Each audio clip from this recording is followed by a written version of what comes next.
ചർവിത ചർവണം പോലെ എന്നൊരു പ്രയോഗമുണ്ട്. എന്ന് പറഞ്ഞാൽ തുടർച്ചയായി പറഞ്ഞുകൊണ്ടിരിക്കുന്നു, ഒരു ഫലവുമില്ല എന്ന് പറയാം. അങ്ങനെ കഴിഞ്ഞ 10, 20, 30 വർഷമായി തുടർച്ചയായി പറഞ്ഞുകൊണ്ടിരിക്കുകയും ഒരു ഫലവും കിട്ടാത്ത ഒരു വിഷയമാണ് വീണ്ടും പറയേണ്ടി വരുന്നത്. അതിൽ ആദ്യം ഖേദം പ്രകടിപ്പിക്കുന്നു. വിഷയം മറ്റൊന്നുമല്ല, തിരുവനന്തപുരത്തെ മാലിന്യവും അനുബന്ധമായ വെള്ളക്കെട്ടുമാണ്. ഇവ പരസ്പര പൂരകമാണ്, രണ്ടും തമ്മിൽ വലിയ ബന്ധമുണ്ട്.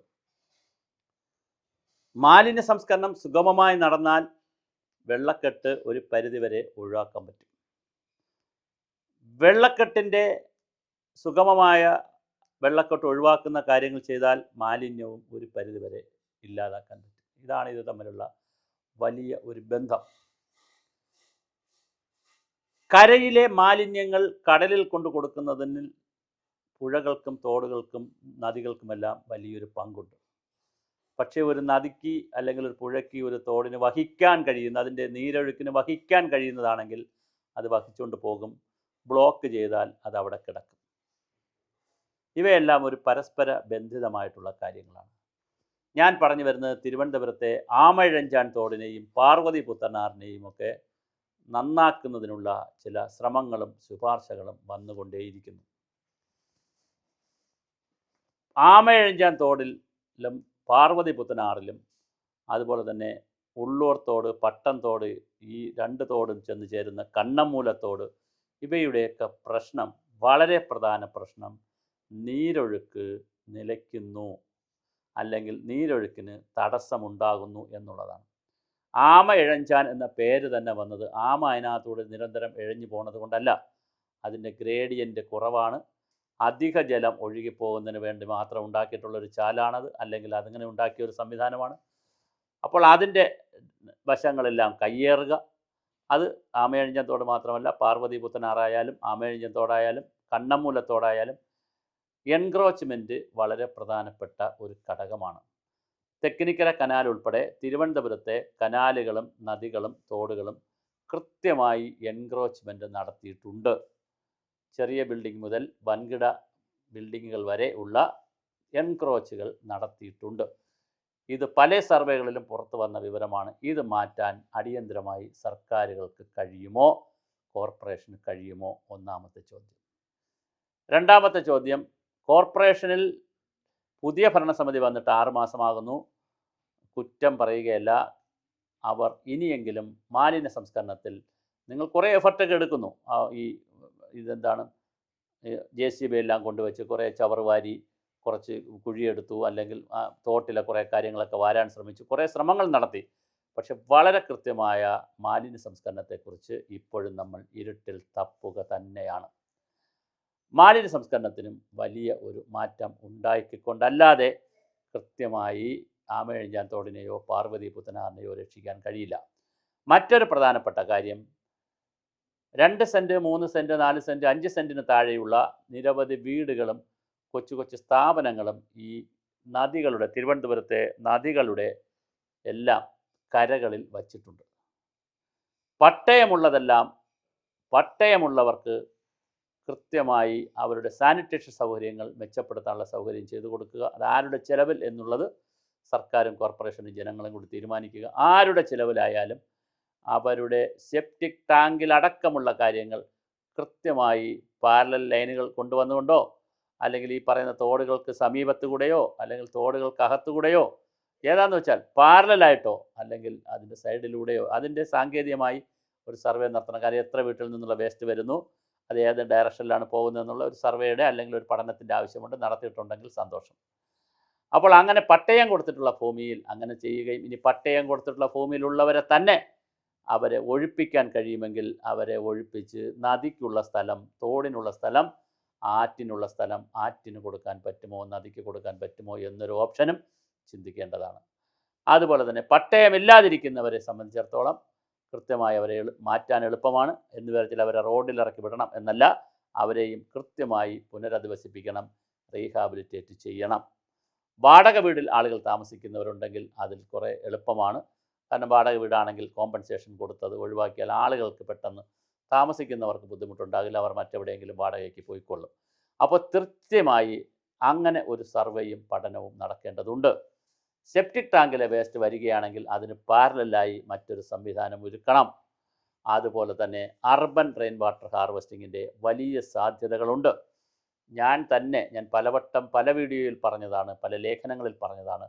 തിരുവനന്തപുരത്തെ പല സ്ഥലങ്ങളിലും അർബൻ റെയിൻ വാട്ടർ ഹാർവെസ്റ്റിംഗ് സ്ട്രക്ചറുകളും അണ്ടർഗ്രൗണ്ടിലേക്കുള്ള റെയിൻ വാട്ടർ ഹാർവെസ്റ്റിംഗ് സമ്പുകളും അതുപോലെ തന്നെ ഗ്രൗണ്ടിന് മുകളിലുള്ള റെയിൻ വാട്ടർ ഹാർവെസ്റ്റിംഗ് സംവിധാനവും, ഇതൊന്നും പറ്റാത്ത സ്ഥലങ്ങളിൽ, താല്പര്യമില്ലാത്ത സ്ഥലങ്ങളിൽ ഗ്രൗണ്ട് വാട്ടർ റീചാർജിൻ്റെ ഗാലറികളും ഒക്കെ നിരവധി എണ്ണം പണിയിച്ചിട്ടുണ്ട്. അതിലൂടെ ആ ഭാഗത്തെ വെള്ളപ്പൊക്കം കുറയുകയും വെള്ളക്കെട്ട് കുറയുകയും ആ വീടുകളിൽ, ഇത് ചെയ്ത വീടുകളിലും സ്ഥാപനങ്ങളിലും അവരുടെ ജലക്ഷാമം പരിഹരിക്കുകയും ഒക്കെ ചെയ്തിട്ടുണ്ട്. തിരുവനന്തപുരം നഗരത്തിൽ 24 മണിക്കൂറും വെള്ളം കൊടുക്കാൻ വാട്ടർ അതോറിറ്റിക്ക് കഴിയുന്നില്ല. എന്നാൽ ഇന്ത്യയിലെ മറ്റ് സംസ്ഥാനങ്ങളെ വെച്ച് നോക്കുമ്പോൾ, നഗരങ്ങളെ വെച്ച് നോക്കുമ്പോൾ മെച്ചവുമാണ്. 24/7 എന്ന് നമ്മൾ തത്വത്തിലെങ്കിലും പറയുന്നുണ്ട്. പക്ഷേ 24 മണിക്കൂർ ശുദ്ധമായ ജലം 100 വാർഡിലും കൊടുക്കാൻ നമുക്ക് കഴിയുന്നില്ല. അതിന് ജലത്തിൻ്റെ ഒരു കുറവുമുണ്ട്. സമ്മർ സീസണിലൊക്കെ വെള്ളമൊക്കെ അടിക്കുന്നതിനൊക്കെ പരിമിതിയുണ്ട്. എന്തുകൊണ്ട് നമുക്ക് കുടിവെള്ളം, ഗാർഹിക ആവശ്യങ്ങൾ, അങ്ങനെയുള്ള പ്രധാന ആവശ്യങ്ങൾക്കൊക്കെ ഇത് ആളുകൾക്ക് പൈപ്പ് വെള്ളം ലിമിറ്റ് ചെയ്തുകൊണ്ട് റെയിൻ വാട്ടർ ഹാർവെസ്റ്റിങ്ങും ഗ്രൗണ്ട് വാട്ടർ റീചാർജ് മെഷേഴ്സും, അതുപോലെ കിണറുകളുണ്ടെങ്കിൽ കിണറുകളും, കുളങ്ങളുള്ള സ്ഥലങ്ങൾ കുളങ്ങളും, ഈ കാര്യങ്ങളുമൊക്കെ എന്തുകൊണ്ട് നമുക്ക് പ്രയോജനപ്പെടുത്തിക്കൂടാ? അതുകൊണ്ട് urban rain water harvesting and ground water recharge മെഷേഴ്സിനെ കുറിച്ച്, അർബൻ ലോക്കൽ വാട്ടർ റിസോഴ്സ് ഡെവലപ്മെൻറ്റിനെയും മാനേജ്മെൻറ്റിനെയും കുറിച്ചും ഒരു ആക്ഷൻ പ്ലാൻ നമുക്കുണ്ടാകേണ്ടതാണ്. ഞാനീ പറഞ്ഞ പോലെ ഒരു വിഷയം കൂടെ പറഞ്ഞുകൊണ്ട് ഇതൊരു പ്രാഥമിക ചർച്ചയ്ക്ക് വേണ്ടി നമ്മൾ തുടക്കമിടുന്നതാണ്. ഡീറ്റെയിൽ ആയിട്ടുള്ള സർവേകളും പഠനങ്ങളും ആവശ്യമുണ്ട്.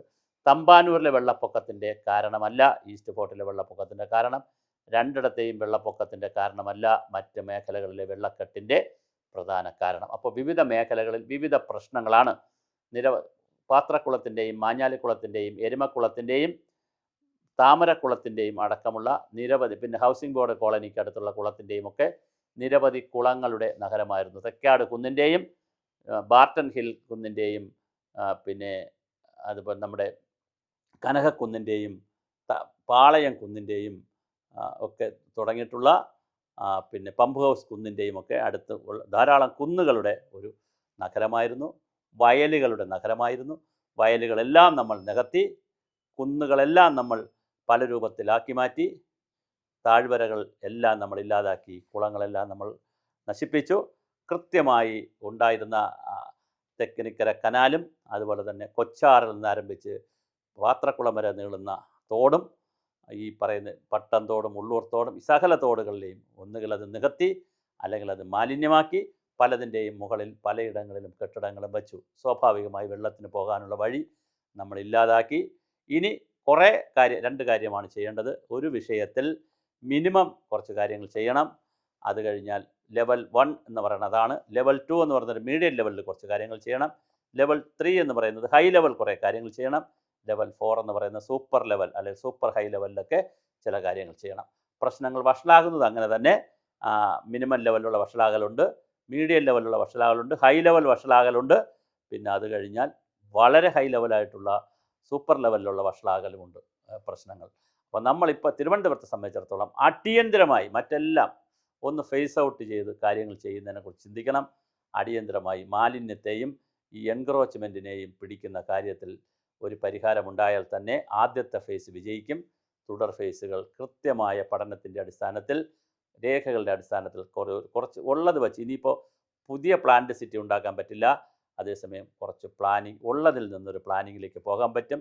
ലോക മാതൃകകൾ ഒരുപാട് നമ്മൾ പറയുമ്പോൾ അതെല്ലാം പ്ലാൻഡ് സിറ്റികളാണ് എന്ന് നമ്മൾ മനസ്സിലാക്കുക. തിരുവനന്തപുരം ഒരു പ്ലാൻഡ് സിറ്റിയല്ല. തിരുവനന്തപുരത്തിലെ കേരളത്തിലൊരു സിറ്റിയും, കൊച്ചി കുറച്ചൊക്കെ ഇപ്പോൾ പ്ലാൻ ചെയ്യുന്നു, പക്ഷേ ഒരു സിറ്റിയും പ്ലാൻഡ് സിറ്റിയല്ല. അതുകൊണ്ട് തന്നെ അതിൻ്റേതായ പ്രശ്നങ്ങളുണ്ട്. അതുകൊണ്ട് തിരുവനന്തപുരത്തെ മാലിന്യത്തിനും വെള്ളത്തിൻ്റെയും പ്രശ്നത്തിന് ഒരു 8 ഡിപ്പാർട്ട്മെൻറ്റുകൾ പ്രവർത്തിക്കേണ്ടതുണ്ട്. അതുകൊണ്ട് തന്നെ കോർപ്പറേഷൻ പ്രവർത്തിക്കേണ്ടതുണ്ട്, ജനങ്ങൾ പ്രവർത്തിക്കേണ്ടതുണ്ട്.